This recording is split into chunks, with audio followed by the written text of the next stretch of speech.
বিশ্বনবী বলছেন আল্লাহ যেদিন কিয়ামতের মাঠে তোমার বিচার নেবে, আর যদি আল্লাহ কেন বলে দেয় বিচার নিতে, এইটা করলি কেন, তো উম্মত তুমি নিশ্চিত হয়ে যাও, আর ডানে বামে কোনো চিন্তা করো না, তুমি নিশ্চিত হয়ে যাও আল্লাহ কেন বলেছে মানে তুমি জাহান্নাম যাবে। আল্লাহ কেন বলেছে মানে তুমি জাহান্নাম যাবে। আল্লাহর এই কেনটা টপকানোর তোমার দূরের যত বড় পণ্ডিত আছে কারো ক্ষমতা নেই টপকে দিই। তো কিয়ামতের মাঠে দুটো হিসাব হবে, তুই জিন্দেগিটা কোথা ব্যয় করেছিলি, সারা জীবনটা বাদ দেন। আজকের দিনটা বলি, আজকে হলো 18 তারিখ, তাই না? অক্টোবর 18, তো 18 তারিখ সকালে কোথায় ছিলি, বিকালে কোথায় ছিলি, বলতে বলতে আল্লাহ হট করে বল দিলে মাগরিবের নামাজ পড়ে কি করছিলি, বলে কাওয়ামারি জালসাতে গেছিলাম। জালসায় যে কি করলি, একবারে বক্তার সামনে বসে মন দিয়ে শুনছিলাম।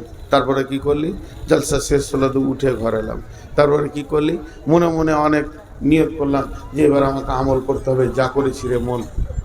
এখন আর একটা লোক বলছে তুই কি করছিলি, জালসায় গিয়েছিলাম। জালসায় গিয়ে কি করছিলি, জিলাপির দোকানে ছিলাম। আল্লাহ যদি বলে কেন, বাস হয়ে গেল, ওর জিলাপি খাওয়া হলো, ফেসে গেল। এই কেন শব্দটা আল্লাহর মুখ থেকে যেন বের না হয়। তেমনি মালের ব্যাপারে আমি সারা জীবনে কত ইনকাম করেছি আমি জানি না, আমার আল্লাহ জানে। আপনি কত করেছেন আপনি জানেন না, আপনার আল্লাহ জানে, দেখেলেন না। তা আল্লাহ বলবে বল কোথা কোথা ব্যয় করেছিস। এই ব্যয় করতে করতে করতে মাদ্রাসায় দিয়েছি, মসজিদে দিয়েছি, ছেলের পেছনে করেছি, মেয়ের পেছনে পড়েছি, আব্বার ওষুধ এনেছি, মায়ের চিকিৎসা করেছি, দাদা দাদি ছিল তাদের পেছনে খরচা করেছি, রাস্তায় ফকিরদেরকে দিয়েছি, বিধবাকে দিয়েছি, এতিমকে দিয়েছি, আবারকে দিয়েছি, একে দিয়েছি, গ্রামে মসজিদে ছাড়ডালাই হয়েছিল ওখানে দিয়েছি। বলতে বলতে থাকেন আর আল্লাহ শুনতে থাকবে, দিয়ে বলবে যে হরিশ্চন্দ্রপুরে কালী পূজা হচ্ছিল, রাস্তায় গেড়েছে 10 টাকা দিচ্ছে। আল্লাহ বলবে কেন, হয়ে গেল আর 5,000 কোটি টাকা মসজিদে দিয়ে দিলে মাদ্রাসায় আর ভালো জায়গায়, আর 10 টাকা খালি ফেসে গেল কেন? আল্লাহ কি বলছেন, এবার আমি আয়াতে যাচ্ছি। ওরা মাঝে মাঝে ফুটবে নাকি, তাহলে তোমাকে পানি খেতে হবে, জবার ফুটবে, গান শুকিয়ে যাচ্ছে। কাউ আমারই মনে হয় 3 বার আসা হয়ে গেল, কাউ আমারই 3 বার আসা হলো, কিন্তু একটা কাউকে মরতে দেখিনি। এরা বলছে কাউ আমারই, কিন্তু একটা কাউকে মারেনি। ইঁদুর মারতে পারে না, আবার কাউয়া মারবে। হ্যাঁ, তো আল্লাহ কি বলছেন, বিসমিল্লাহির রহমানির রহিম, ইন্নাল্লাহা আশতারা ইন্নাল্লাহা আশতারা মিনাল মুমিনিনা আমওয়ালাহুম আনফুসাহুম ওয়া আমওয়ালাহুম বিআন্না লাহুমুল জান্নাহ। এতক্ষণ যে কথাটা বললাম এর তর্জমা দেখেন। আল্লাহ বলছেন, মা আমার বোন আমার, হালকা করে ধৈর্য ধরলেই বুঝতে পারবেন আল্লাহ কি বলছে, উঠবেন না। খুব গুরুত্বপূর্ণ বিষয় আপনাদের সামনে ধরেছি। আল্লাহ তাবারাক ওয়া তাআলা বলছে, মুমিন রে, ইন্নাল্লাহা আশতারা, নিশ্চয় আল্লাহ কিনে নিয়েছেন, আল্লাহ ক্রয় করে নিয়েছেন, আল্লাহর অধীনস্থে চলে গেছে, মিনাল মুমিনিনা, মুমিনের কাছ থেকে, আনফুসাহুম, তাদের জানকে, তোমাদের জানকে, ওয়া আমওয়ালাহুম, তোমাদের মালকে, বিআন্না লাহুমুল জান্নাহ, জান্নাতের বিনিময়ে।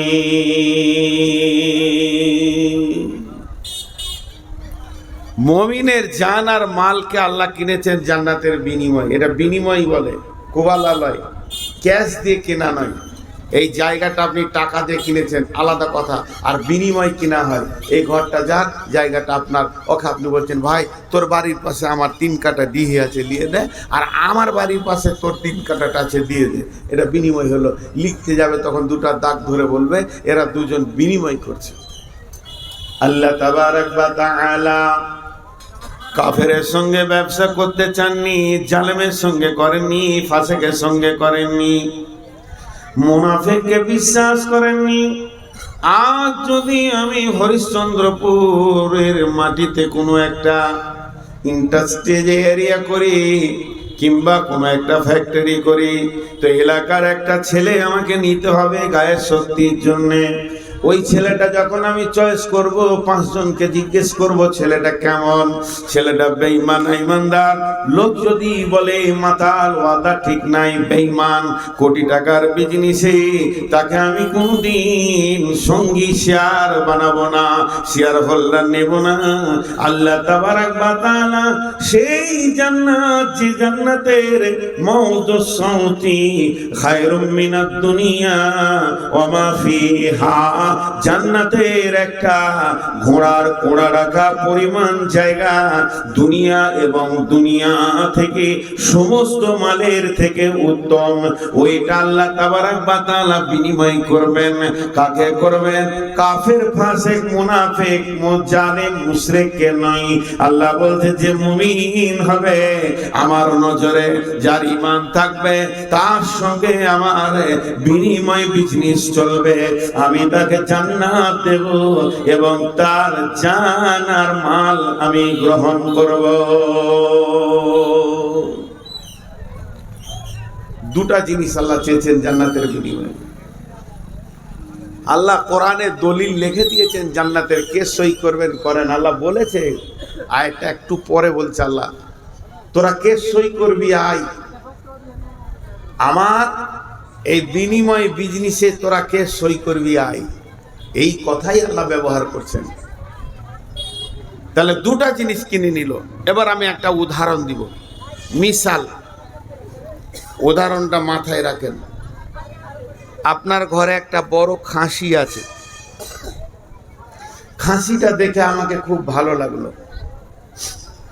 আমি খাসিটা আপনার কাছে পরিপূর্ণ টাকা দিয়ে কিনে নিলাম। আপনি বলেছেন 40,000, আমি 40,000 থেকে 1 টাকা কম দিইনি, কিনে নিয়েছি। এখন খাসি আমার। বর্ধমান নিয়ে যেতে আমার অসুবিধা হচ্ছে, তা আমি খালি আপনাকে বললাম ভাই 6টা মাস রাখবেন, প্রতি মাসে আমি 500 টাকা করে আবার দিব, আরও 3,000 দিব। কিন্তু খাসি আমার থাকবে আপনার ঘরে মাস, আমার যখন ইচ্ছা যাবে আমি নিয়ে চলে যাব।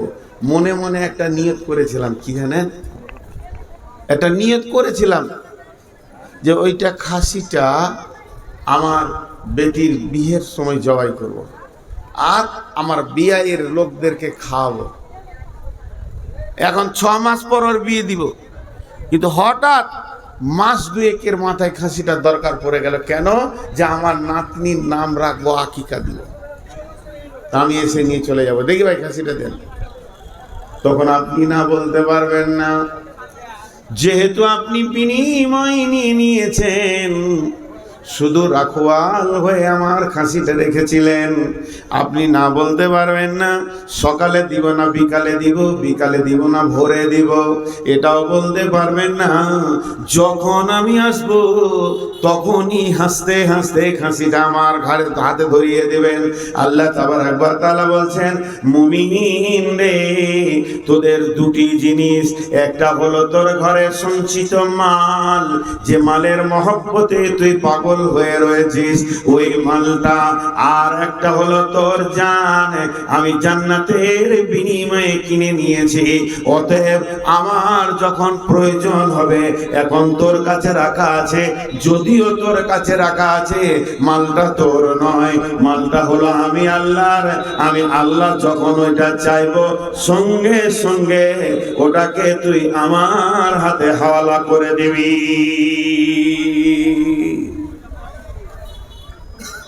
এবার একটা কথা বলবো, কিছুক্ষণ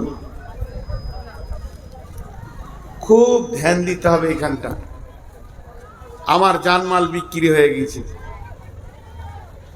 আপনাদের উত্তরবঙ্গে এই রোগটা খুব বেশি আছে, দক্ষিণবঙ্গে আছে, আমাদের বর্ধমান, মেদিনীপুর, বাঁকুড়ার দিকে আছে, কিন্তু কম তুলনামূলক। আপনাদের এই এলাকায় বেশি, মালদা, মুর্শিদাবাদ, দিনাজপুরে খুব বেশি এই রোগটা। সেটা কি আমি আমাকে দিয়ে বোঝাচ্ছি। যখন আমার আব্বা আমাকে ফ্যামিলি থেকে সুন্দর করে বিয়ে দিয়ে, বউ দিয়ে আলাদা করে দিল, পৃথক করে দিল, তখন আমার মাল হচ্ছে আব্বার দেওয়া 5 বিঘে জমি, আর সামান্য মাল নিয়ে আমি পৃথক হলাম। তারপরে আমি ইনকাম শুরু করলাম, মসজিদে থাকি, মাদ্রাসায় থাকি, ইমামতি করি, মোদারিসি করি, বক্তব্য রাখি, রাখতে রাখতে রাখতে রাখতে আমার এখন বয়স হয়ে গেল 54। আমি এই 54 বছর বয়সে দেখছি এখন আমি 10 বিঘে জমির মালিক, আর আমার আছে ক্যাশ 20-50 লাখ টাকা, এতগুলোর মালিক। এবার করেছি কি, আমি এই মালটাকে আমি মনে মনে ভাবছি, আল্লাহ আমাকে পুত্র সন্তান দেননি, আমার মেয়ে আছে, তাহলে আমি যদি মরে যাই তাহলে ভাতিজারা ভাগী হবে। মেয়ের নামে 10 বিঘে লিখে দিলাম, 8 বিঘে লিখে দিলাম, আর টাকাগুলো বেঁকে দিয়ে দিলাম। আমার সম্পদ, আমার মালকে একজনকে ফাঁকি মেরে একজনকে দিয়ে দিলাম, আমার 3টে বেটা। ডিহি বাড়ি বাগান রোডের ধারে যে জায়গাগুলো আছে, বেটা 3 জনকে লিখে দিলাম। 2 জন মেয়ের আমি বিয়ে দিয়ে দিয়েছি বহুত দূরে, একজনের শামসি, একজনের গাজল। তাদের কপালে ভালো কিছু জুটলো না, ওই দূর মাঠে জলা জায়গা মাখনা হওয়ার মতো পানি ডুবে থাকে, ওই রকম 2 বিঘে রেখে দিয়েছি। এবার হজে যাওয়ার নিয়ত করেছি, বেটি দুটার হাতে দলে বললাম, বেটি রে, তোমাদের জমি এই জায়গাগুলো, ডিহি বাড়ি যা আছে, পুকুর বাগান তোমার ভাইদেরকে লিখে দিয়েছি। আল্লাহ বলবে কেন? কেন? কোরআনের একটা অনুশীলন আছে, একটা চ্যাপ্টার আছে, একটা অধ্যায় আছে, একটা বক্তব্য আছে আল্লাহর, যে আমি নূর মোহাম্মদ মরলে আমার মাল কে কতটা পাবে। খুব বোঝার চেষ্টা করেন, আমার মাল কে কতটা পাবে এটা আল্লাহ বলেছে। বুঝতে না পারলে কিছু করার নাই। আমি আল্লাহকে বলছি, আল্লাহ তুমি ভালো বুঝো না, তোমার বুঝার ক্ষমতা কম, তোমার ওই কোরআনের হিসাবটা আমি লিব না, আমার মাথায় যেটা আছে ওইটা করব, আমার মাথায় যেটা আছে ওইটা করব। বেটিরাকে দেব না, বেটাকে দিয়ে দিব ডিহিবাড়ি জমি জায়গা, একবারে যত পারবো বেটাকে দিয়ে দিব, একজনকে ফাঁকি মেরে একজনকে লিখব। আল্লাহ বলছে মালটা তোর ছিল, তোকে আমি রাখোয়াল রেখেছিলাম, যতদিন খাবি খা, ব্যবহার করবি কর, হাত পা ছেড়ে আমার কাছে চলে আয়, যেখানকার মাল ওখানে ফেলে দে, আমার কোরআন হাজির হবে, তুই মরে কবরে ঢুকবি আর আমার কোরআন ওখানে পৌঁছিয়ে বলবে, আয় রে নূর মোহাম্মদ মরেছে, কে কে মাল লিবি আয়, তাদের নাম ধরে ডেকে মাল দিয়ে দেবে। তার আগে তুই কাজ করে দিয়েছিস, এটা হলো না। ভাইরা আমার, কার্বন কাগজ, একটা কাগজ পাওয়া যায় যেটা কার্বন দিয়ে থাকে, কালো কিংবা নীল। সাদা কাগজের উপরে যদি কার্বন কাগজ দেওয়া হয়, তার উপরে যদি আর একটা সাদা কাগজ দেওয়া হয়, কার্বন পেপার আপনি যেগুলো লিখবেন নিচের পেপারে ওগুলো উঠে যাবে। যেদিন আপনি হরিশ্চন্দ্রপুরে রেজিস্ট্রি অফিসে গেছিলেন 2025 সালে অক্টোবরের 18 তারিখে বেলা 11টায় বেটিদেরকে ফাঁকি মেরে বেটাকে লিখে দিয়েছেন, ওই দিনই নিচে কার্বনে আর একটা রেজিস্ট্রি হয়ে গেছে। আল্লাহ নবী বলছেন, বিসমিল্লাহির রহমানির রহিম, মান কাদা আমিরা সাওয়ারিসিহি কাদা আল্লাহু মিরাসাহু ফিল জান্নাতি ইয়াউমাল কিয়ামা। যে লোকটা ওয়ারিসের মালকে ফাঁকি দিয়ে বেটির মাল ফাঁকি দিল, দে আর একজনকে লিখে দিল, একে দিল না, তাহলে ওর কি হলো? ওই একই ডেটে তার জান্নাতটা বিনিময়ে বিক্রি হয়ে গেল। ওই বেটি জান্নাতে বাস করবে আর বেটির জাহান্নামে বাপ চলে যাবে। অতএব শুনেলেন, আল্লাহ বলছে মাল তোর নয়, হিসাব করার দায়িত্ব আমি আল্লাহ তোকে দিইনি। মাল তোর নয়, তুই কি করবি? তোর যতটা দরকার আছে খা, তুই থাক, আয়েশ কর, চিকিৎসা কর, বিক্রি কর 2 বিঘে, ব্যাঙ্গালোর চলে যা, কিডনি চেঞ্জ করে নিয়ে আসগা, তোর যত দরকার আছে করে যা, কিন্তু লেখালেখি করবি না। মাফ করবেন, একবার ক্ষমা চেয়ে বলছি, আপনারা মুরব্বী আমার থেকে জ্ঞানী, বলেন আপনাদের দেশে এই সিস্টেমটা আছে না নাই? বেটিকে ফাঁকি দিয়ে বেটাকে লেখার সিস্টেমটা আছে না নাই? বদরুদ্দোজা নদভী একটা বক্তব্যে বলেছে, জিন্দা জাহান্নামী দেখবে তো ওকে দেখো, জিন্দা জাহান্নামী যদি দেখবে কেউ তো ওই লোকটাকে দেখো। বদরুদ্দোজা নদভীর বায়ানে শুনবেন। আর আল্লাহ নবী বলছেন, তুমি কলম চালানোর কে? তোমাকে কে পাওয়ারটা দিল যে তুমি কলম চালাবে? তুমি যখন মুমিন, যেদিন তুমি ইসলাম কবুল করনি, নিজেকে জান্নাতি ভাবছো বন্ধুরে, সেদিন থেকে তোমার মাল আর তোমার জানের স্বাধীনতা চলে গেছে। এটা তো মাল গেল, এবার জানটা কেমন? আল্লাহ কোরআনে বলছেন, বিসমিল্লাহির রহমানির রহিম, ওয়ালা তাকরাবুল ফাওয়াহিশা মা জারা মিনহা ওয়া মা বাতান, ওয়ালা তাকতুলু নাফসাল্লাতী হারামাল্লাহু ইল্লা বিল হাক্কি, যালিকুম ওয়াসাকুম বিহি লাআল্লাকুম তা'কিলুন। সকাল থেকে নিঃশ্বাস লিছি সকাল থেকে, আর আমার জানটা ক্ষয় হয়েছে, আমি কবরের দিকে আগাচ্ছি। এখন আপনারা 10 মিনিট বসে কোরআনের কথা শুনলেন, জীবনের 10টা মিনিট আপনার ভালো কাজে লাগলো। আমি একজন শিক্ষিত মানুষকে বলছিলাম, মক্কাতে একসাথে ছিলাম, মক্কায় বলছিলাম, ভাই প্রতিটি মানুষের পেছনে একটা করে কলম চলছে। ইসিজি করতে দেখেছেন? ইসিজি, অল্ট্রাসোনোগ্রাফি করতে দেখেছেন? আর হ্যাঁ না বলেন এতগুলো লোক। রুগীকে শুইয়ে দিয়ে হাতে পায়ে চিমটি দেয়, দিয়ে তারপরে এত বড় একটা রেডিওর মতো আছে, ওটাকে ডাক্তার চালায়, আর ওখানে একটা কলম আছে, এমনি এমনি করে ঘষে, ওইটাতে ওর বডির রিপোর্টটা বের হয়, এটাকে বলে অল্ট্রাসোনোগ্রাফি। তো আমরা যেদিন থেকে জন্ম নিয়েছি, কোরআন বলছে তোর পেছনে একটা কলম চলছে সব সময়।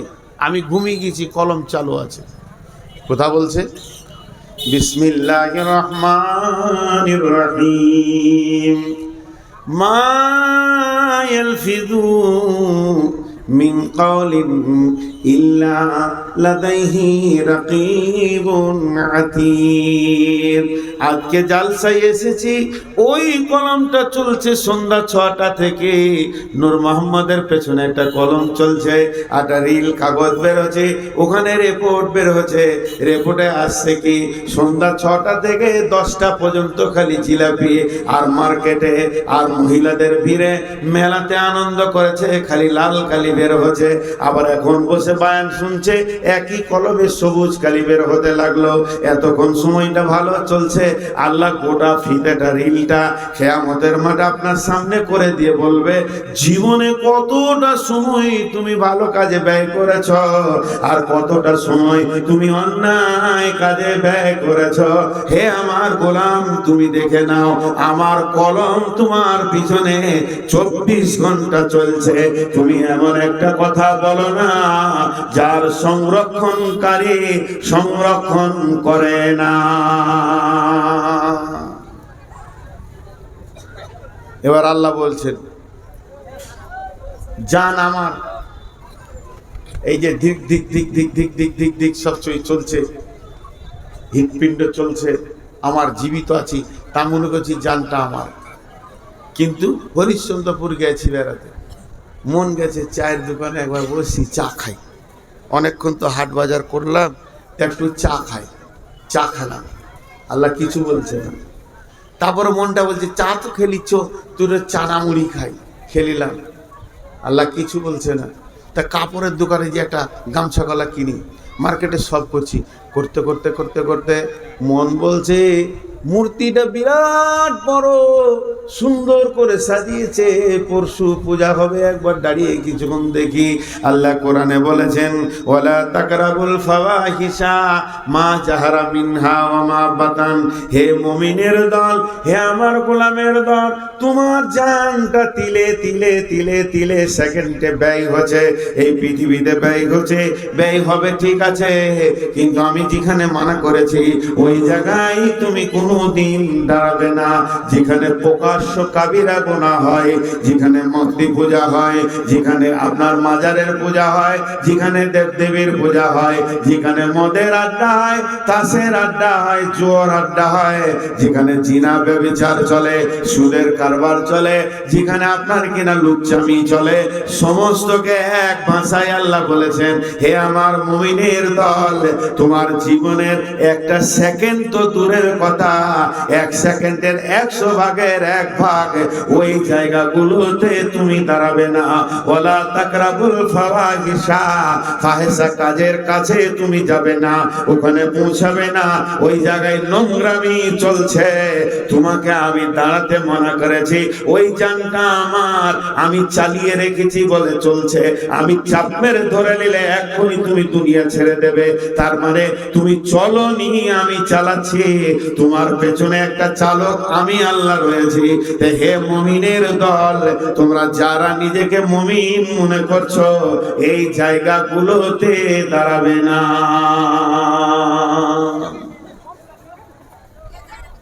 মানা করে দিলেন আল্লাহ, আর দাঁড়ানো যাবে না, কারণ জান আমার নয়, জানের মালিক যে সে মানা করে দিয়েছে, আমি পারবো না ভাই। আজকে জালসা চলছে, একটা কমিটি আছে, কমিটির একটা হেড আছে, সেক্রেটারি আছে, সেক্রেটারি বলে শেখা ওখানে খবরদার কাউকে ফ্রিতে একটা ডেলিগেট দিবি না, 1 টাকা কমে দিবি না। আপনি কি বলবেন? ভাই আমি পারবো না, সম্ভব নয়, পারমিশন নাই। ঠিক ওই রকম জান আর মাল, জান এমন জিনিস আপনি নিজের মন মতো ব্যয় করতে পারেন না নিজের জানকে।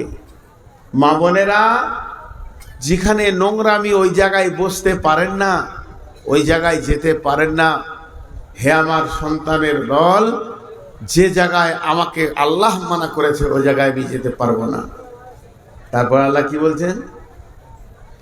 ইউকাতিলুনা ফি সাবিলিল্লাহি ফায়াকতুলুনা ওয়া ইউকতালুনা ওয়া'দান আলাইহি হাক্কান ফিত তাওরাতি ওয়াল ইনজিলি ওয়াল কুরআন।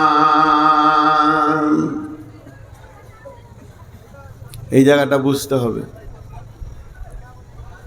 আল্লাহ বলছেন ইউকাতিলুনা ফি সাবিলিল্লাহি ফায়াকতুলুনা ওয়া ইউকতালুনা ওয়া'দান আলাইহি হাক্কান ফিত তাওরাতি ওয়াল ইনজিলি ওয়াল কুরআন ওয়া মা আওফা বিয়াদিহি মিনাল্লাহি ফাস্তাবসিরু বিবাইকুমুল্লাযী বা'য়াতুম বি ওয়া যালিকা হুয়াল ফাওজুল আযীম।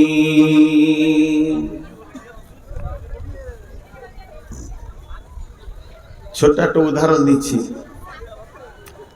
মোটর বাইক দেখেছেন? মোটর সাইকেল, যে কোনো গাড়ি, মোটর সাইকেল হোক, 4 চাকা হোক, ট্রাক হোক, বাস হোক, ও ড্রাইভারের সঙ্গে কথা বলে গাড়ি। আমার কথা বুঝতে পেরেছেন? গাড়ি ড্রাইভারের সাথে কথা বলে। যারা গাড়ি চালাতে জানেন এরা বুঝবে, যারা গাড়ি চালাতে জানে না ও বুঝবে না। গাড়িতে আপনি চেপেছেন, স্টার্ট করেছেন, গাড়ি যখন চলতে শুরু করবে তো ড্রাইভারের সাথে কথা বলবে। রাস্তা দেখে ড্রাইভারকে বলবে ফার্স্ট গিয়ারে দে, সেকেন্ড গিয়ারে দে, এবার টপে দে, রাস্তা ভালো। আবার যখন দেখবে যে বাম্পার আসছে, কোনো রাস্তাঘাটে ছেলে পিলে গরু ছাগল আছে, গাড়ি বলবে ব্রেক কর, টিপে ধর, থামা, আবার দ্বিতীয় গিয়ার দে, এবার 3 বার দে, টপে দে।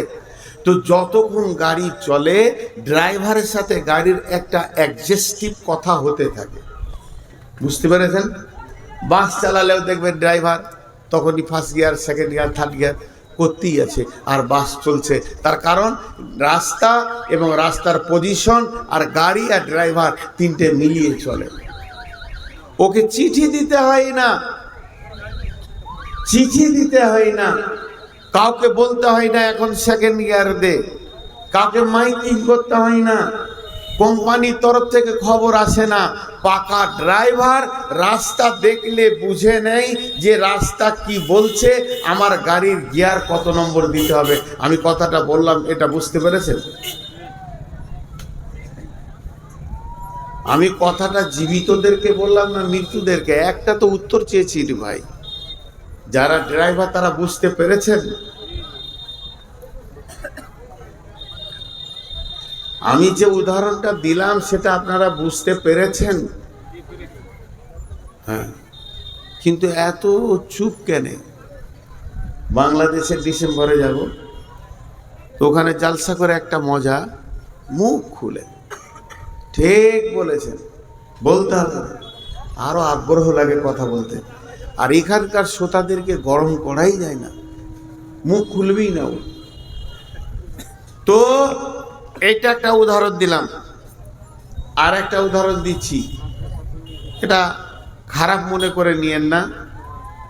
মুখ দিয়ে মানুষ কথা বলে, কিন্তু মুখটাকে যদি বন্ধ করে দেওয়া হয় চোখেও কথা হয়। চোখে কথা বলে কারা? প্রেমিক প্রেমিকারা।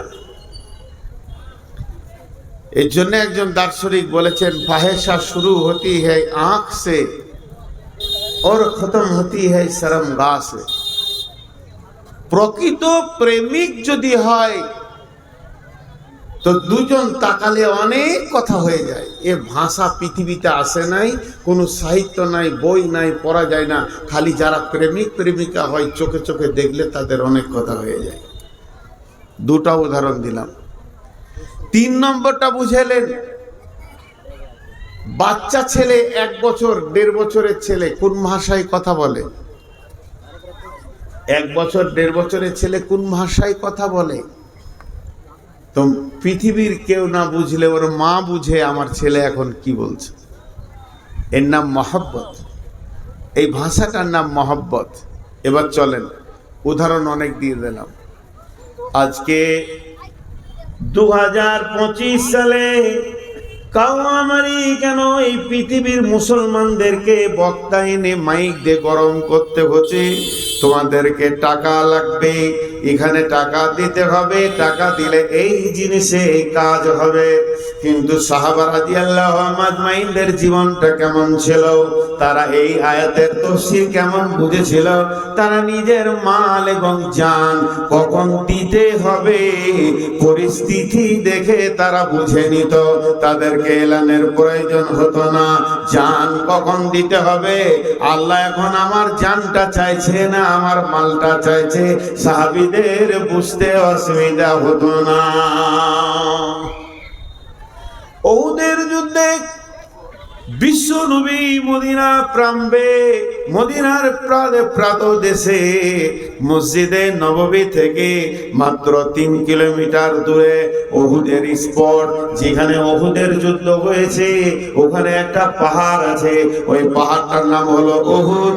ওই পাহাড়ের নামের কারণে যুদ্ধটার নাম হয়েছে উহুদের যুদ্ধ। এই যুদ্ধে বিশ্ব নবী লোহার বর্মা পরেছিল, গোটা বডিতে লোহার চাদর পরেছিলেন, মাথায় লোহার চাদর পরেছিলেন। আর বিশ্ব নবীর বডিটা স্বাভাবিকের থেকে একটু ভারী হয়ে গেছে। আল্লাহ নবী ডান দিকে বাঁ দিকে সামনে পেছনে চারিদিকে যেন সব সময় মহড়া দিতে রয়েছেন, কখন কোন দিকে শত্রু আসে। সাহাবা রাদিয়াল্লাহু মাজমাইনেরা রাসূলের সঙ্গে রয়েছেন, চারিদিকে যেন একটা মহড়া চলছে। ঠিক এইরকম সময়ে আল্লাহর নবী একটা পাথরের উপরে উঠবেন।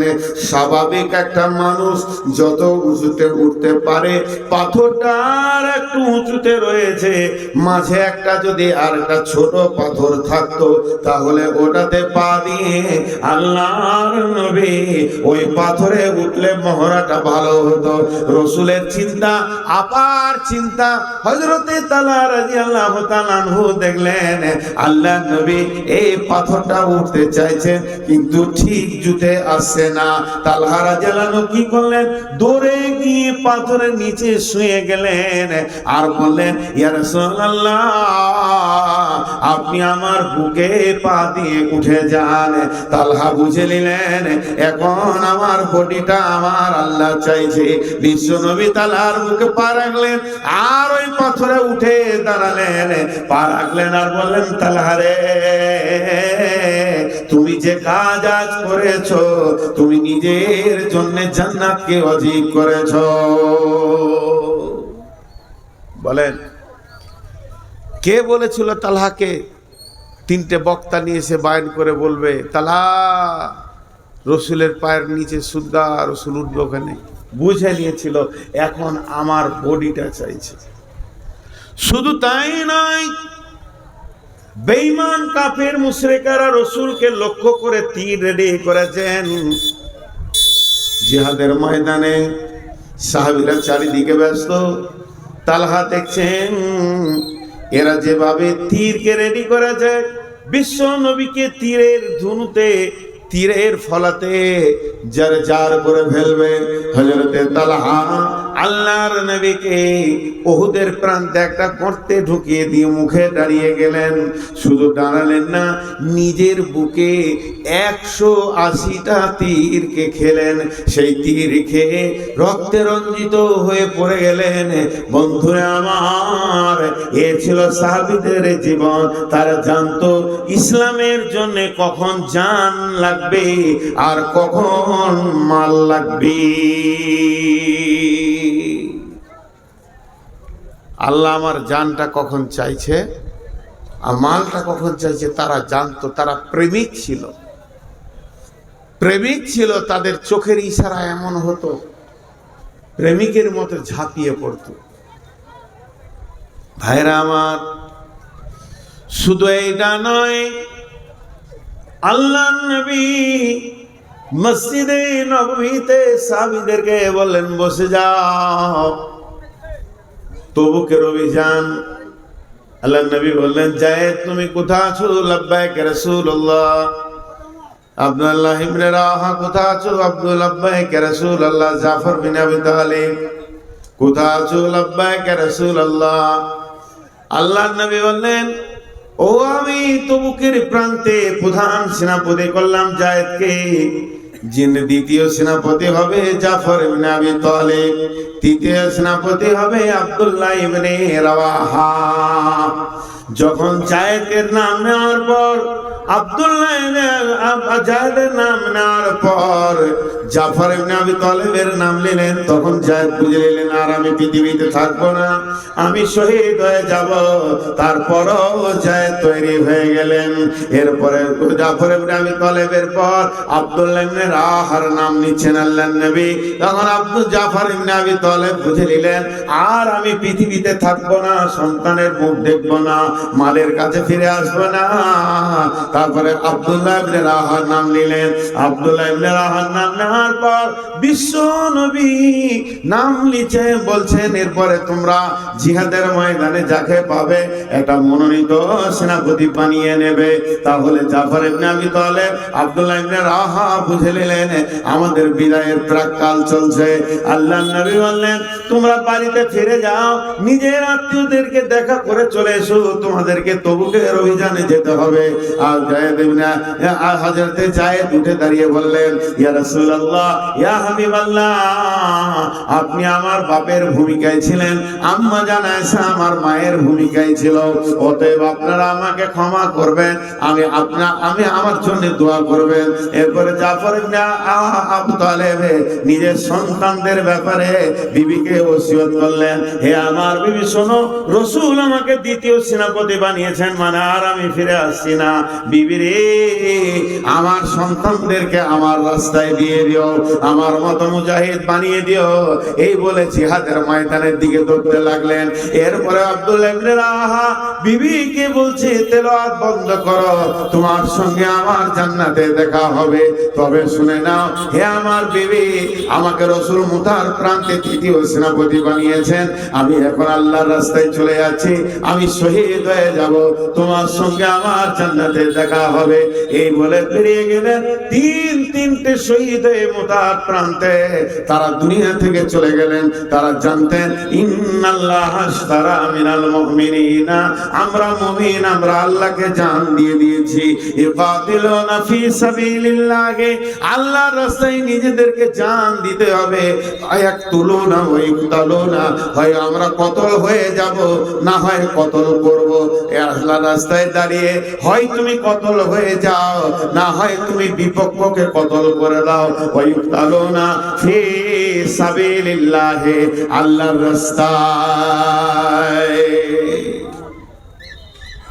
তারা জানতো কখন জান দিতে হবে, তাদের এটা জানা ছিল, জানা নাই আপনার আর আমার। ভাইরা আমার, এইটা নাকি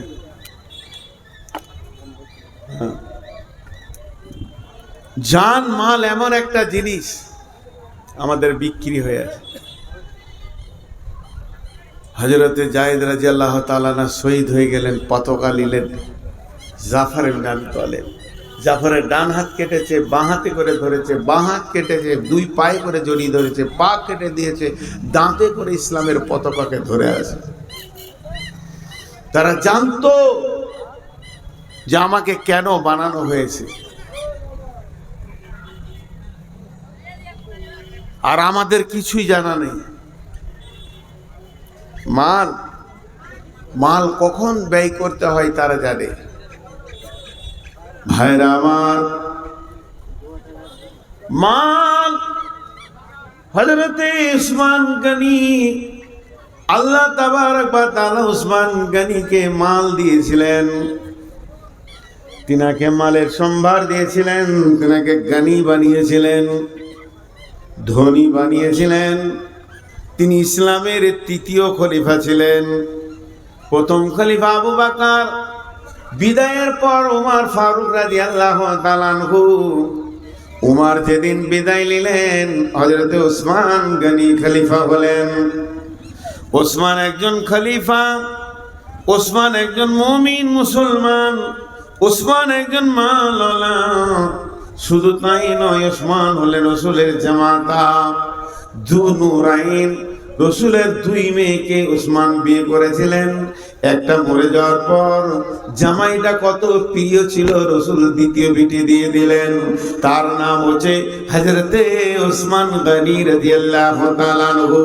এই ওসমান গনি যখন নিজের গম হয়েছে মদিনার মার্কেটে বিক্রি করতে গেছে, মদিনার হাটে দাঁড়িয়ে আছেন, এদিকে মাল, এদিকে গমলার আছে, এখানে কাপড়ওয়ালার আছে, এখানে আর কিছু অনেক আছে।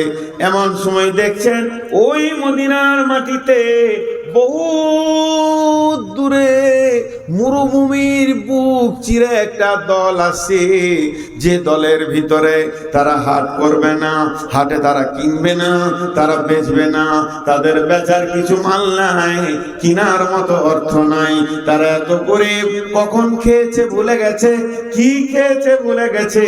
শুধু তাই নয়, তাদের পেটে খাবার নাই, গায়ে তেল নাই, মাথায় চিরুনি কাঙ্ঘি করেনি, এক একদম উস্কো খুস্কো হয়েছে। তাদের মধ্যে বৃদ্ধ আছে, বৃদ্ধা আছে, যুবক আছে, যুবতী আছে, শিশু আছে, নারী আছে, পুরুষ আছে। দল বেঁধে তারা মদিনার হাটের ভিতরে ঢুকছে। কিনবে না বেচবে না, তা ঢুকছে কেন? হাটে তো কিনা বেচাই হয় না। তারা ঢুকছে ক্ষুধার্ত অবস্থায়। কেউ যদি দুটি পয়সা তাদের হাতে তুলে দেয়, তারা পেটে ক্ষুধার্ত অবস্থায় রয়েছে। আজকে হাটের দিন, অনেক ধনী, অনেক ব্যাপারী, অনেক পাইকার লেনদেন করবে।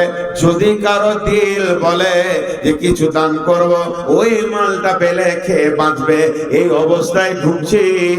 আর যে লাইনে ঢুকছে, যে রোডে ঢুকছে, ওই জায়গাতে হযরতে ওসমান গমের ঢেরি লাগিয়াছে।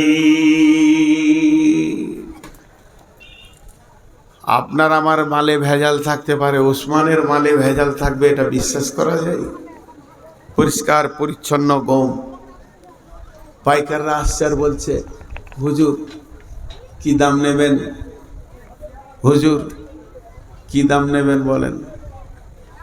হযরত ওসমান খালি একটা কথা বলছে, একটু ঘুরে আসেন, এই তো এলাম, বাজার দর একটু উঠুক, বিক্রি করব। আমি বিক্রির জন্যই তো এসেছি, খালি বাজারটা একটা উঠুক। আহা, ওই দল যখন ঢুকেছে, ওসমানের বিবেকের ঘরে একটা হাতুড়ি পড়ে গেছে, ধাক্কা পড়ে গেছে। মাল তো আল্লাহ চাইছে, এবার আমার এই মাল কিনার জন্য আমার খরিদ্দার এখন আল্লাহ স্বয়ং নিজে হয়ে গেছে। তার কারণে গরিব গুলো কেন এলো? হযরত ওসমান বলছে, বাবু তোমার গামছাটা পাতো, লাও, একশা দুসা। তোমরা কজন? 5 জন লাও। তোমরা কজন? 3 জন লাও। লাও লাও লাও। একটা বস্তা শেষ হলো, দ্বিতীয় প্যাকেট গেল, তৃতীয় প্যাকেট গেল, সমস্ত মালগুলি তার চলে গেল। হযরত ওসমান বুঝে নিলেন, আজ আমার কাছ থেকে আমার আল্লাহ মাল চেয়েছে। চলে গেল মাল চলে গেল। ব্যাপারীরা বলছে, ওদের তো পেটে খাবার জুটে না, দাম কত দিল? বলছে, আজ তো বিজনেস আমি আল্লাহর সঙ্গে করেছি, এবং টাকার বিনিময়ে নয়, জান্নাতের বিনিময়ে করেছি। কত চিন্তাটা সূক্ষ্ম, বোঝাটা কত ওদের জন্য আসান। ভারতবর্ষের মুসলমান, বিশেষ করে আমরাদেরকে কথা বলছি, এখন আল্লাহ আমাদের কাছ থেকে কি চাইছে বুঝে আসছে।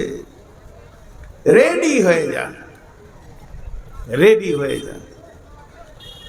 দুর্গমগিরি কান্তর মরু দুস্তুর পারাবার, লঙ্ঘিতে হবে রাত্রিতে যাত্রীরা হুঁশিয়ার। ফুলিতেছে জল, দুলিতেছে তরি, ভুলিতেছে মাঝি পথ। কে আছো নওজোয়ান, হও আগুয়ান, হাগিছে ভবিষ্যৎ। জি,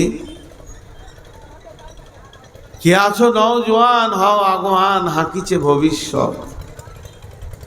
আল্লাহ তাবারাক ওয়া তাআলা বলছেন, বিবাইকুমুল্লাযী বায়াতুম বি ওয়াদাল্লাহু হাক্কান ফিত তাওরাতি ওয়াল ইনজিলি ওয়াল কুরআন।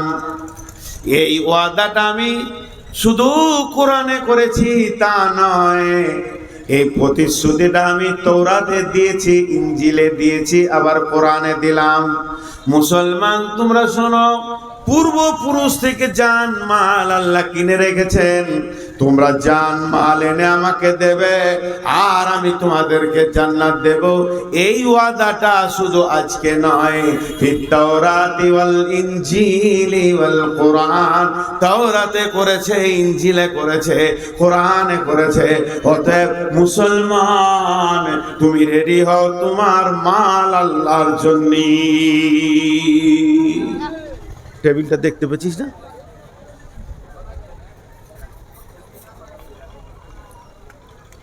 সব তোমার আল্লাহর জন্য। বুঝে নিতে হবে আল্লাহ এখন কি চাইছে। দেখেন, যে সাহাবীগুলো বুঝেছিল তাদের ইতিহাস কি। ওই যে তালহা রাদিয়াল্লাহু তাআলা আনহু রাসূলের জন্য পাথরের নিচে শুলেন, শুধু তাই নয়, 180 খানা তীর নিজের বুকে নিলেন, রসুলকে একটা লাগতে দেননি। এই তালহা রাদিয়াল্লাহু তাআলা তখন মরে যাননি, তার অনেক পরে মারা গেছেন। যেদিন তালহা মারা যান, আল্লাহর নবী জানাজা পড়েন এবং লাশ কবরে যখন রাখা হয়, বিশ্ব নবী বলছেন, এই আল্লাহ, আমার তালহাকে আমার কাছে ছিল, তোমার কাছে দিলাম। আর আমি নবী মুহাম্মদ সাল্লাল্লাহু আলাইহি সাল্লাম বলছি, আমার তালহা যেদিন তোমার ইসরাফিল সুর ফুঁকবে আর কিয়ামতের মাঠে উঠবে লাব্বাইক দিয়ে, সেই দিন আমার তালহা আর তোমাকে দেখে হাসবে, আর তুমি আমার তালহাকে দেখে মুচকে হাসবি। হরিশ্চন্দ্রপুর স্টেশনে আপনি গিয়েছেন কেন? আপনার এক বন্ধু আসছে কলকাতা থেকে, ট্রেন থেকে নেমেই দেখবেন দুইজন মুখে মুখে দেখা হলে মুচকি হাসি হবে, হাসিটা অটোমেটিক আসবেই। এই যে প্রেম, কত মহব্বত, যেটা কঠিন কিয়ামতের দিন, সেই দিন তালহা যখন উঠবে তো আল্লাহ তালহাকে দেখে মুচকে হাসবে, আর তালহা আল্লাহকে দেখে হাসবে। এর থেকে সৌভাগ্য আর কি হতে পারে? ভাইরা আমার, মাল গ্রহণ করা যেমন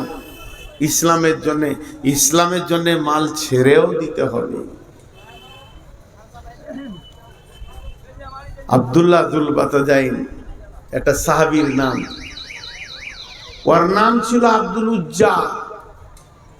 লাত, মানাত, উজ্জা, হোবল এগুলো হচ্ছে দেবদেবীর নাম। আমাদের যেমন এখনকার যুগে দুর্গা, গণেশ, কালী মূর্তির নাম, আগেকার ছিল তাদের দেবদেবীর নাম ছিল লাত, মানাত, উজ্জা, হোবল। উজ্জা একটা ঠাকুরের নাম, উজ্জা একটা ঠাকুরের নাম। আমার বাড়িতে যদি কোনো সন্তান হয় তো আপনি খুশি করে নাম রাখলেন আব্দুল্লাহ। দুটো শব্দ, আব্দুল্লাহ, আব্দুল্লাহ দিয়ে মিলিয়ে আমরা বলি আব্দুল্লাহ। আব্দুল্লাহ নামটা রেখে আমরা খুশি হই। আব্দুল্লাহ মানে জানেন, আল্লাহর গোলাম। ওর বাপ বলতে চাইছে আমার ছেলেটা আল্লাহর গোলাম। তোর বাপের বোনটা খুব খুশি হচ্ছে যে আমি ছেলেটাকে আল্লাহর গোলাম বানালাম। তো আব্দুল উজ্জা যখন জন্ম নেয় তো ওর বাপ নাম রেখেছে আব্দুল উজ্জা। উজ্জা একটা ঠাকুরের নাম, তাহলে ওর বেটা হলো উজ্জা ঠাকুরের গোলাম। যেমন অনেক হিন্দু ভাইদের নাম আছে কালী দাস, কালীর দাস, সে দাসত্ব করবে, এর জন্য নাম রাখা হয়। তো ওর নাম রেখেছে আব্দুল উজ্জা। ভাইরা আমার, যখন মদিনা মানবালায় আব্দুল উজ্জা বিশ্ব নবীর সংবাদ পেলেন, আল্লাহ নবীকে পেলেন, আব্দুল উজ্জার বাপ মারা গেছে, মা বিধবা, মা বেটা দুজনই চাচার কাছে থাকে, আব্বা তো নাই। সেই আব্দুল উজ্জা আল্লাহ নবীকে পেয়ে আব্দুল উজ্জা বুঝে ফেললেন আর দেরি করা যাবে না, আমাকে এখন কালেমা পড়তে হবে, আল্লাহর গোলাম বানতে হবে। কৌতূহলিকতা ছেড়ে দিয়ে, দাসত্ব ছেড়ে দিয়ে, আর দেবদেবীকে ছেড়ে দিয়ে রসুলের কাছে কালেমা পড়ে নিলেন। বিশ্ব নবীর কাছে কালেমা পড়েছে। এই খবর যখন তার চাচা পেয়ে গেছে, আব্দুল উজ্জার চাচা, চাচা বলছে, আব্দুল উজ্জা রে, তোর ব্যাপারে কি শুনলাম, তুই নাকি বিধর্মী হয়ে গেছিস। তখন আব্দুল উজ্জা পরিষ্কার বলছে, চাচা, বরং সত্যকে এতদিন খুঁজে পেয়েছি, সত্যের সন্ধানে ছিলাম, সত্য যখন পেয়েছি মিথ্যাকে ছেড়ে দিয়ে সত্যকে গ্রহণ করে নিয়েছি।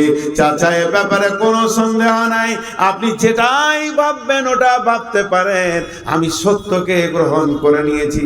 চাচা বলছে, বেটা শোন, যদি ওটাকে গ্রহণ করিস তাহলে বাপ চাচার মালে তুই ওয়ারিস থেকে বাদ চলে যাবি।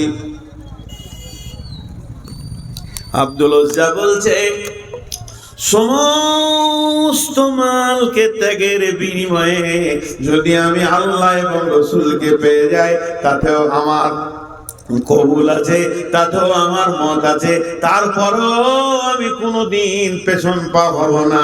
চাচা তখন বলছে এক্ষুনি বাড়ি থেকে বের হয়ে যা, একটা সম্পদ তুই পাবি না। আব্দুল উজ্জা বলছেন চাচা আমার একটা বক্তব্য শোনো, আপনিও যদি ইসলাম গ্রহণ করতেন তা কত ভালো হতো।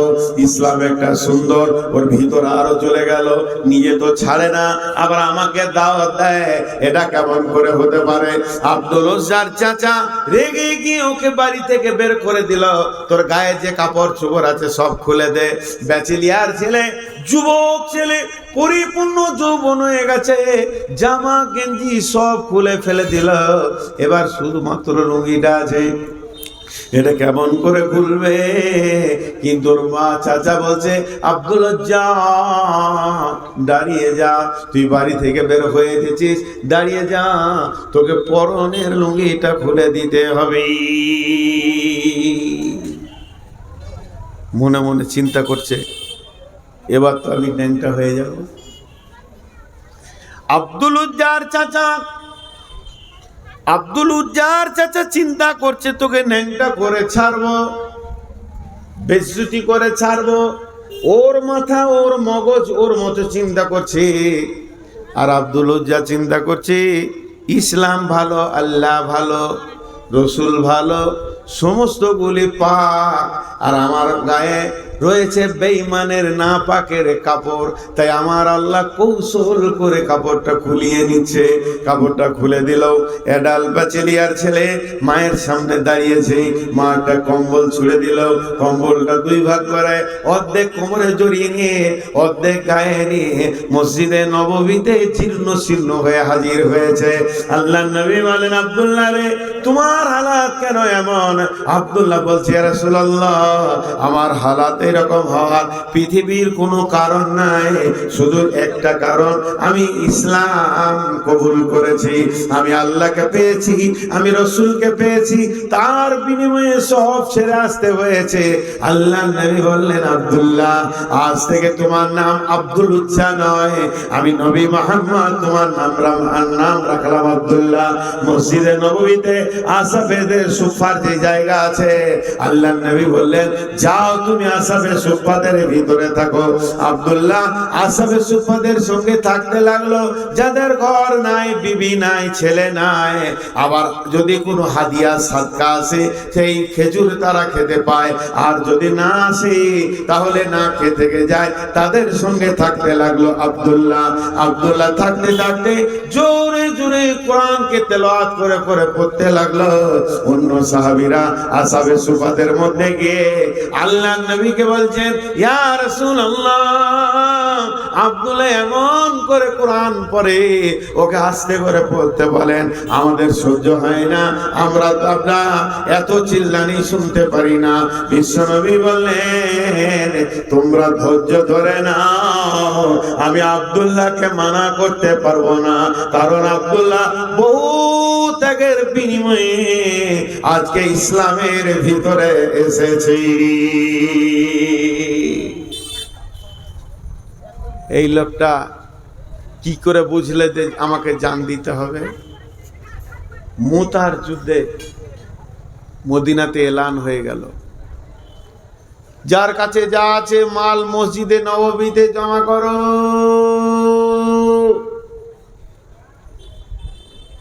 হঠাৎ যুদ্ধের ডঙ্কা বেজে উঠেছে। রোম সম্রাট, পারস্য সম্রাট, বিরাট শক্তির অধিপতি ছিলেন, তারা তখন জর্ডান বর্ডার হয়ে মুতা নামে প্রান্তে হাজির হয়ে গেছে। আর বিশ্বনবী তখন সেনাদেরকে রেডি করছে, বহুত রাস্তা যেতে হবে, তোমরা তৈরি হও নিজে নিজের মাল নিয়ে। বাইতুল মালে মাল নাই, এলান করে দাও। এখন হঠাৎ টাকা দরকার, এলান করা হলো, ও মদিনার আনসার মুহাজিরেরা তোমাদের কাছে যার যার মাল আছে জমা করো। একবার দৃশ্যটা ভাবেন, আমি আপনাদেরকে ভাবতে বলছি। এলান হওয়ার পর যার যেমন মাল আছে ওই রকম মাল নিয়েছে রসুলের কাছে হাজির হয়েছে। আর একবার বলছি, যার যেমন মাল আছে ওই রকম মাল নিয়ে এসে রসুলের কাছে হাজির হচ্ছে।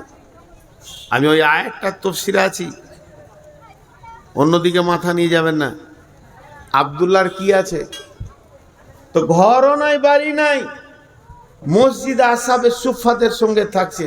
কিন্তু একটা মানুষের যেমন পেটে ব্যথা উঠলে, খুব পায়খানার চাপ দিলে উঠা বসা আর হুসফুস করে, আব্দুল্লাহ ওই অবস্থা করছে।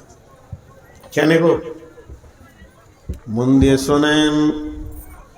আব্দুল্লাহ একবার দাঁড়াচ্ছে, একবার বসছে, একবার রসুলের দিকে দেখে, দুই পায়ে এগিয়ে যায়, আবার পেছিয়ে এসে বসে, আবার যেন উঠে দাঁড়ায়। আব্দুল্লাহ মনে মনে করে, হতভাগা আব্দুল্লাহ রে, তোর দুইটি কম্বল, এছাড়া নাই কোনো সম্বল। গায়ের যদি তুই দিয়ে দিস তাহলে গাটা খালি হয়ে যাবে, পাছাটা থাকবে ঢাকা। আর যদি নিচের কম্বলটা দিস তাহলে পাছা খুলে যাবে, গাটা ঢাকা থাকবে। তাহলে তুই কি দান করবি? আজকে মালের প্রতিযোগিতা লেগে গেছে। সাহাবীরা নিজের মাল নিয়ে মসজিদে মালের ঢেরি লেগে গেল। এখানে অমুকের মাল এলো, এখানে তসুকের মাল এলো, এখানে সে দিল, অমুক দিল, তসুক দিল, সবাই দিল। আব্দুল্লাহ রে, তোর নামটা কি এই লিস্টে আসবে না? তাহলে তোর তো আজকে একটা খেজুরও নাই, তুই সম্ভ্রান্ত ঘরের ছেলে, আজকে তোর মাল নাই। আজকে একটা খেজুরও থাকলে ওই মালের উপরে চাপিয়ে দিতিস।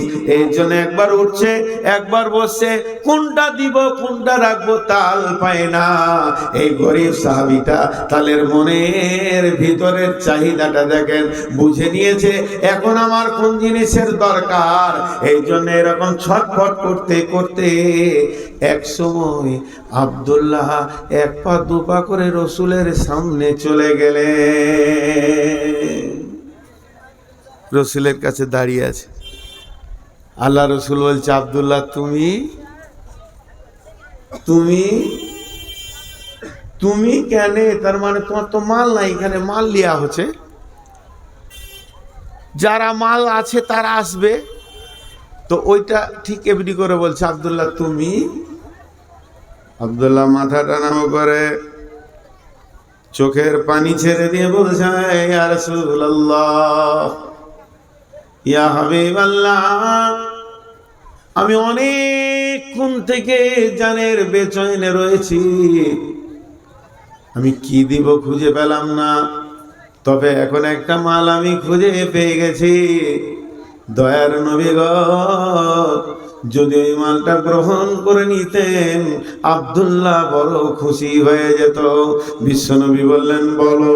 তখন আব্দুল্লাহ বলছেন, ইয়া রাসূলুল্লাহ, কম্বল দুটার মধ্যে একটা দেয়া যাচ্ছে না, এছাড়া আদার্স কোনো মাল নাই। অনেক চিন্তা করে দেখলাম আমার একটা জান আছে, আমাকে এই মুতার যুদ্ধে আমার জানটা দেওয়ার মতো সুযোগ দেন। আল্লাহর নবী বললেন, যাও, কবুল, তুমি ওই জিহাদে যাবে। এবার সমস্ত মাল রেডি হয়ে গেল। জিহাদে মাল সাহাবীরা যখন বেরোতে শুরু করলেন, রসুলের সঙ্গে মুলাকাত করে আর এক এক করে বেরিয়ে যায়। এবার আব্দুল্লাহর পালা যখন পড়েছে, আব্দুল্লাহ বলছেন, ইয়া রাসূলুল্লাহ, আপনি আপনার আব্দুল্লাহর জন্য দোয়া করেন, একে যেন আল্লাহ এর জানটা কবুল করে নেয়। আব্দুল্লাহর ঘাড়ে হাত দিয়ে আল্লাহর নবী বললেন, এই আল্লাহ, আব্দুল্লাহ বহু ত্যাগের বিনিময়ে দ্বীন ইসলামে এসেছে। আমি তোমার আখিরি পয়গম্বর নবী মুহাম্মদ আব্দুল্লাহর জন্য, কাফেরদের জন্য আব্দুল্লাহর রক্তকে হারাম করে দিলাম। তখন আব্দুল্লাহ চিৎকার করে বলল, ইয়া রাসূলুল্লাহ, ওদের জন্য যদি আমার রক্তটা হারাম হয়ে যায় আমি শহীদ কেমন করে হব? বিশ্ব নবী বলেন, আব্দুল্লাহ রে, তুমি যদি বিছানায় মারা যাও তবুও তুমি শহীদের দরজা পাবে। এ আব্দুল্লাহ বেশ কিছুদিন পর মুতার প্রান্তে, ওখানে বেশ কিছুদিন ঠান্ডা খোলা আকাশে থাকার কারণে পৃথিবী ছেড়ে চলে গেলেন, রোগে আক্রান্ত হয়ে চলে গেলেন। এই লাশ সন্ধ্যার সময় নিয়ে যাওয়া হচ্ছে কবরে, রাস্তা দেখানোর জন্য হযরতে বেলালের হাতে রয়েছে মশাল, মশালকে জ্বালিয়ে দিয়ে নিয়ে যাচ্ছেন, কবরের দিকে নিয়ে যাচ্ছেন, আর সব লোক যাচ্ছে।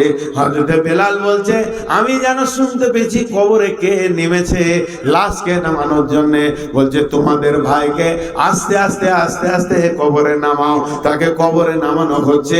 আমি দলকে ছেড়ে সমস্ত ভিড়কে ফাড়িয়ে দিয়ে একবার সামনে গিয়ে দেখলাম লোকটা কে। লোকটা অন্য কেউ নয়, লোকটা হলো আখিরি পয়গম্বর নবী মুহাম্মদুর রাসূলুল্লাহ সাল্লাল্লাহু আলাইহি ওয়াসাল্লাম। নিজের হাতে আব্দুল্লাহ লাশকে রাখলেন। কেউ বলে লাশকে ধরে এরকম করে বলেছিলেন, আবার কেউ কেউ বলছে না লাশকে কবরে রেখে যখন দাফন হয়ে গেল আল্লাহর নবী লম্বা দোয়া করলেন না, লম্বা কথা বললেন না, ছোট্ট একটা কথা বললেন, এই আল্লাহ আব্দুল্লাহ এতদিন আমার কাছে ছিল, আমি আব্দুল্লাহর উপরে রাজি ছিলাম, এই আল্লাহ তুমি আমার আব্দুল্লাহর উপরে রাজি হয়ে যাও। এই জীবনগুলো কখন হয়েছে?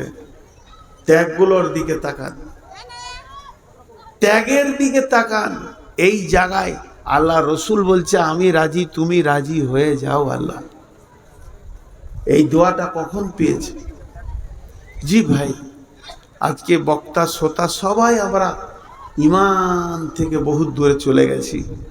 কি বুঝাবো কি দিব, কি বুঝাবো কি দিব খুঁজে পাই না। এর জন্য আমার শুরু ভূমিকায় ছিল, হে মুমিন তোমার জান তোমার মালকে আল্লাহ বলছে আমি জান্নাতের বিনিময়ে কিনে নিয়েছি। আজকে আমাদের জান আমাদের মাল আর আমাদের হাতে নাই, কিন্তু আমরা বুঝি না। জি, হযরত ওসমান কত মাল দান করেছেন। আল্লাহ রসুলের কাছে একটা যুবক এলো, ইয়া রাসূলুল্লাহ আমি কয়েকদিন খেতে পাইনি, আমাকে কিছু দেন। নবীজি বললেন তুমি ওসমানের ঘরে যাও। ওই যুবক ওসমানের বাড়ি গেল। ওসমান গনি ওর বিবিকে বকছে দেখে ফিরে এলো, রসুলকে বলছে ইয়া রাসূলুল্লাহ খুব বকাবকি করছে, যাও। এবার গেল ওসমানের ঘরে, দরজায় ধাক্কা দিল। ওসমান বেরিয়ে এলেন, জিজ্ঞাসা করছে কি বাবু? বলে কি আমি রসুলের কাছে এসেছিলাম, রসুল আমাকে পাঠিয়েছে আপনার কাছে, আমি আমার পরিবারকে নিয়ে কয়েকদিন না খেয়ে আছি। হযরত ওসমান কিছু মাল দিলেন। যুবক বলে বন্ধু এই মালটা আমি কিছুক্ষণ আগে আপনার কাছে চাইতে এসেছিলাম, ফেরত গেছি। হযরত ওসমান বলে আমি তো কাউকে ফেরত দিইনি। যুবক বলে আমি মাল চাইবো কোথা? দরজায় যখন এলাম আপনি আপনার বিবিকে বকছেন। আর বকার কারণটা কি? দুইখানা প্রদীপ জ্বেলেছে, একটা আলোতে হয়ে যাবে, একটা প্রদীপে হয়ে যাবে, দুইটা অতিরিক্ত চলেছে, এই জন্য আপনি বকছিলেন। আমার মন বলছে যার ঘরে দুইটা প্রদীপ জ্বলেছে বিবিকে এত বকে, ওই লোক কি দান করতে পারে নাকি? এই জন্য আমি লজ্জায় পালিয়ে গেছিলাম, শরমে পালিয়ে গেছিলাম, আবার আমি ফিরে আসলাম। তখন হযরত ওসমান বলছে বন্ধু তুমি বলো কিয়ামতের দিন হিসাব লেনদেন চলবে, সেদিন হিসাব নেওয়া হবে, হিসাব দেওয়া হবে। আমি যেগুলো দান করছি এগুলো আমাকে আল্লাহ হিসাব দেবে, আর যেগুলো আমি খরচা করছি বাড়িতে এগুলো হিসাব আল্লাহকে আমাকে দিতে হবে। অতএব কিয়ামতের দিন হিসাব দেওয়ার থেকে হিসাব নেওয়া আসান। এর জন্য আমি খরচা করতে ভয় পাই, দান করতে ভালো লাগে। দান করতে ভালো লাগে। জি, মুমিনের গুণই হচ্ছে দান করা। মুমিনের গুণ হচ্ছে তার মাল থেকে আল্লাহ রাস্তায় বের করে দেওয়া।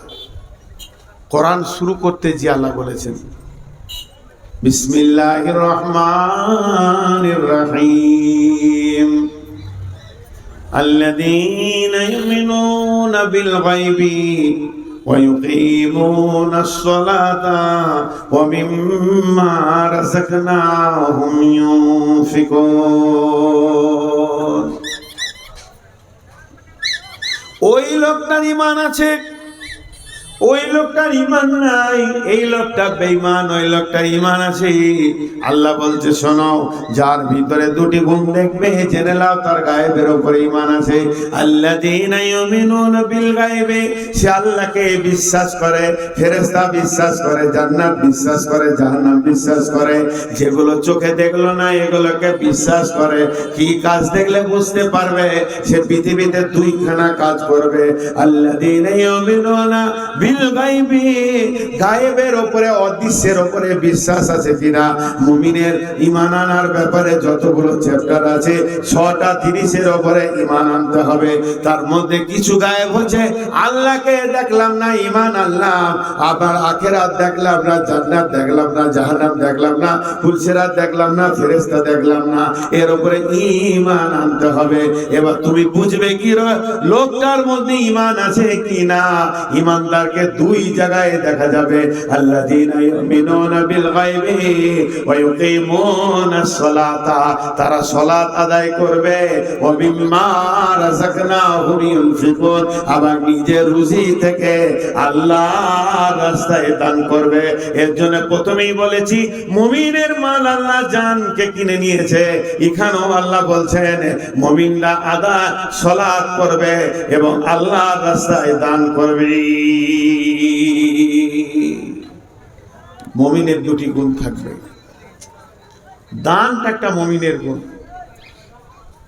গভীর রাত 12টা 1টা বেজে গেছে, তাহাজ্জুদের টাইম, হাজী সাহেব উঠেছেন তাহাজ্জুদ পড়ার জন্য, তখনও আল্লাহ দান করতে বলছে,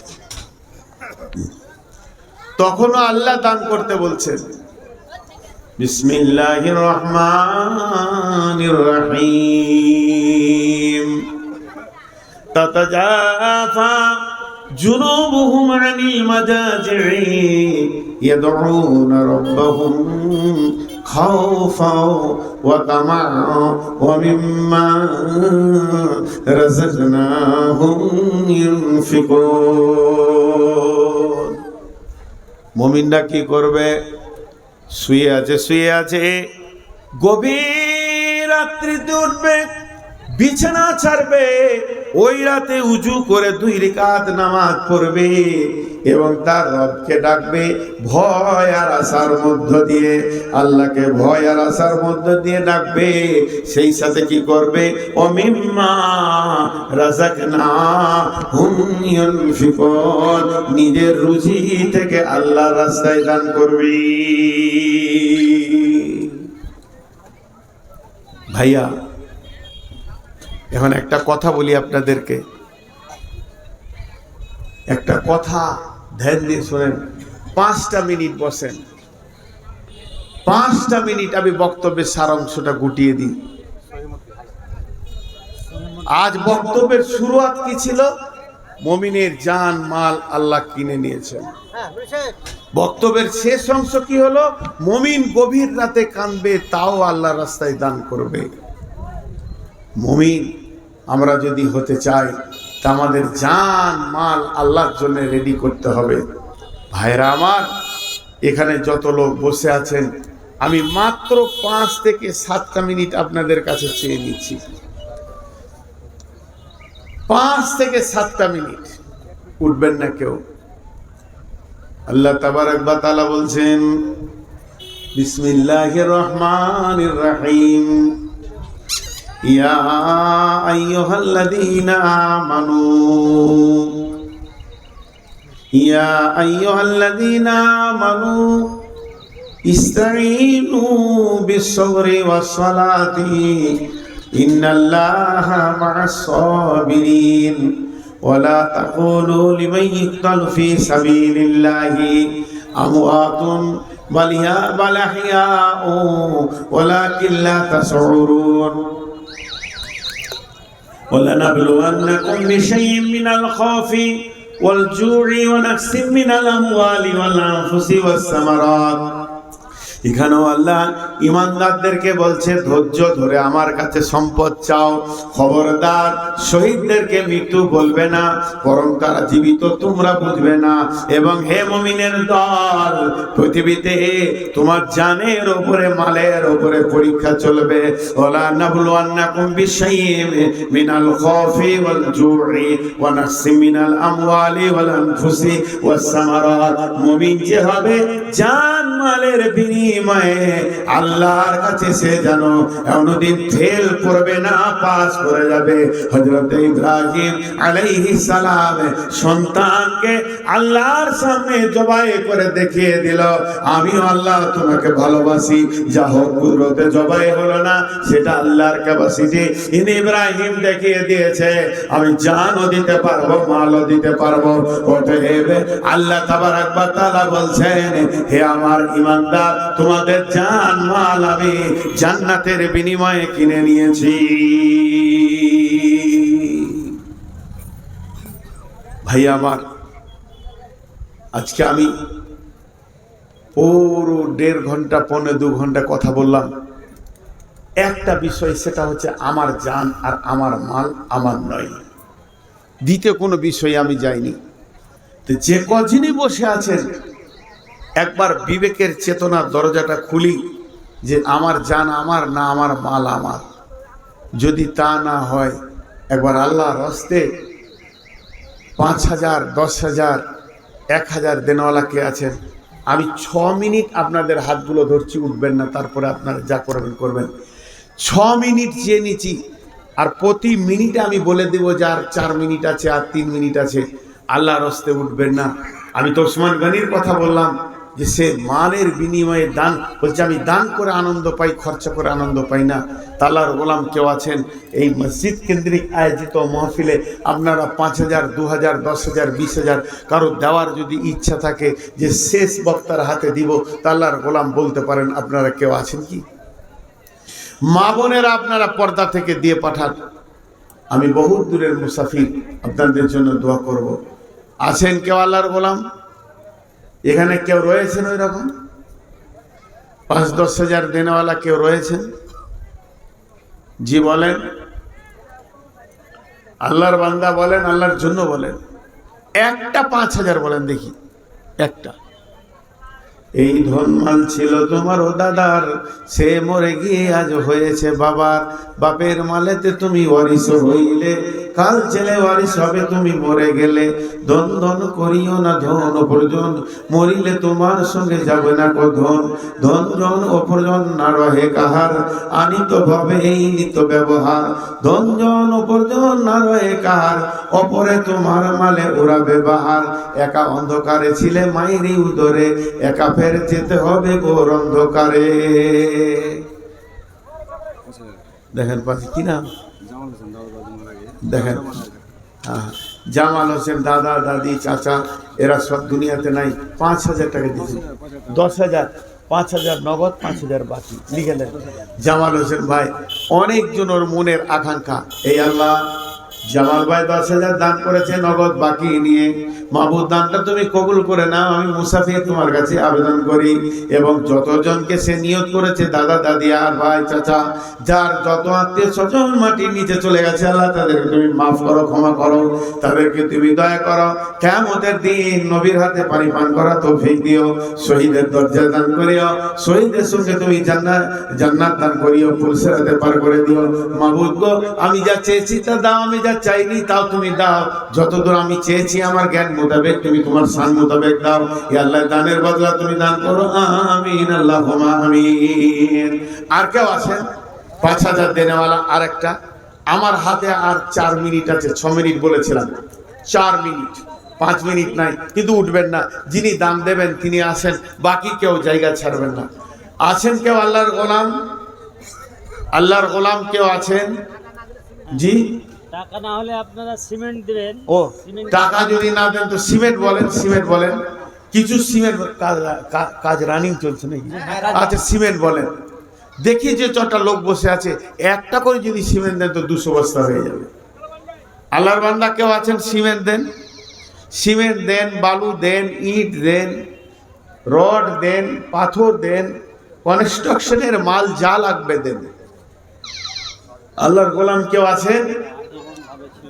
জি, কোন মা বোন আপনারা টাকাগুলো দিয়ে পাঠান, কিন্তু উঠবেন না, জায়গা ছাড়বেন না। আমি বলে দিচ্ছি, টাইম যা বলেছে আর 3 মিনিট আছে। আমি যেটা চেয়েছি 3 মিনিট নাই, 2.5 মিনিট আছে। আমি 2.5 মিনিটে বলে দেব, সময় শেষ। যার হাতে যা আছে আবার হাতে দেবেন।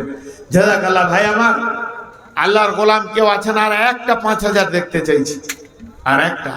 তাও আমার এই মাটিতে কয়েকবার এলাম, এখানকার মানুষকে ভালো লাগে, মাশাআল্লাহ, ভালো মহব্বত আছে বলি জোয়াসাটা আছে। জি, আল্লাহর বান্দা কেউ রয়েছেন? দেন। আল্লাহর গোলাম, আল্লাহর জন্য বলেন। আল্লাহর গোলাম আল্লাহর জন্য বলেন। জি, আর একটা দেন। 10,000-এ কেউ? একজন দাঁড়ান, একজন। কত আছে? 5,000। 10 নয়, এটা 5,000। 5 বলি, ভুল করলাম নাকি রে? 10 দিত। মাশাআল্লাহ। কি নাম? মোহাম্মদ ইউনুস ভাই। 10,000 দিয়ে দেবে ইউনুস ভাই? এরা বলছি 10,000 দিয়ে দেবে, আমার জোড়া হয়ে যাবে বলছি। আচ্ছা আচ্ছা, 5,000 লিখেলেন ইউনুস ভাই। 5,000 বাকি। ইন্নালিল্লাহ। সিমেন্ট করেন, সিমেন্ট খুললে তো কিছু দেন। মাশাআল্লাহ। আর কেউ আছেন ভাই আমার? আপনাদেরকে আমি বসিয়ে রাখতে পারবো আর 1 মিনিট, 1 মিনিট। তারপর আপনারা স্বাধীন। বসেছেন এর জন্য আমি খুশি, আমাকে ভালোবাসেন, আমার মহব্বতে বসেছেন, আমার কথা রেখেছেন। আল্লাহ এর জন্য আপনাদের ইজ্জত সম্মানকে বাড়াবেন। আমার ইজ্জত দিয়েছেন, আল্লাহ আপনাদের ইজ্জত দান করুন। আমি দোয়া দিচ্ছি, মাশাআল্লাহ। আর কেউ আছেন ভাই আমার? 1,000 2,000 দেনেওয়ালাও নাই? 1-2,000 তো দেন। 1-2,000 যা দেবেন দেন। আচ্ছা, যতজন বসেছেন তাদেরকে বলছি, আপনাদেরকে যত টাইম আমি চেয়েছিলাম টাইম দিয়ে দিয়েছে না? মার জন্য 500 টাকা তো, হ্যাঁ। আচ্ছা আচ্ছা, আপনারা যার কাছে যা আছে 10 টাকা দিলে দিব, 1 টাকা দিলে দিব, সব নিজের নিজের টাকা দেন। সময় শেষ, আপনারা এবার উঠতে পারেন। শুধুমাত্র আমার হাতে টাকা না দিয়ে যাবেন না।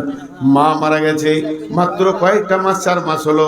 ছেলে 500 টাকা দান করেছে। মাবুদ, দানকে তুমি কবুল করো, তার মাকে তুমি মাফ করো, খবর আজাবকে তুমি মাফ করে দিও।